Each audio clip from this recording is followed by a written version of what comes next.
கோலி talk Kollywood news. இளையராஜாவுக்கு விமான நிலையத்துல அவமரியாதை. இசையமைப்பாளர் இளையராஜா தன்னோட மகன் கார்த்திக் ராஜா உள்ளிட்ட குடும்பத்தினரோட கர்நாடக மாநிலம் மங்களூர்ல உள்ள கோவில்களுக்கு போய் சாமி தரிசனம் செஞ்சுட்டு அங்கிருந்து சென்னை திரும்புறதுக்காக நேத்து பெங்களூர் விமான நிலையம் வந்தாரு.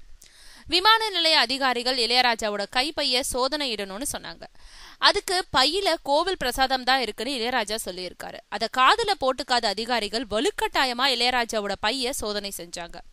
அதுல இருந்து தேங்காய், பழம், விபூதி, குங்குமம் போன்ற பொருட்களை விமானத்துல எடுத்து செல்ல அனுமதிக்க முடியாது, அத பறிமுதல் செஞ்சிருக்காங்க. தன்னோட தந்தை அவமதிக்கப்படுறத பொறுக்க முடியாத மகன் கார்த்திக் ராஜா அத தன்னோட செல்போன்ல படம் எடுத்திருக்காரு. சோதனைன்ற பெயர்ல இளையராஜா அவமதிக்கப்பட்டார்னு ஒரு தரப்புலயும், இது வழக்கமான சோதனை நடைமுறைன்னு அதிகாரிகள் தரப்புலயும் சொல்லப்பட்டது. 1 மணி நேரத்துக்கும் மேலா நீடிச்ச இந்த விவகாரத்தின் இறுதியில இளையராஜா தேங்காயோட போக அதிகாரிகள் அனுமதிச்சாங்க.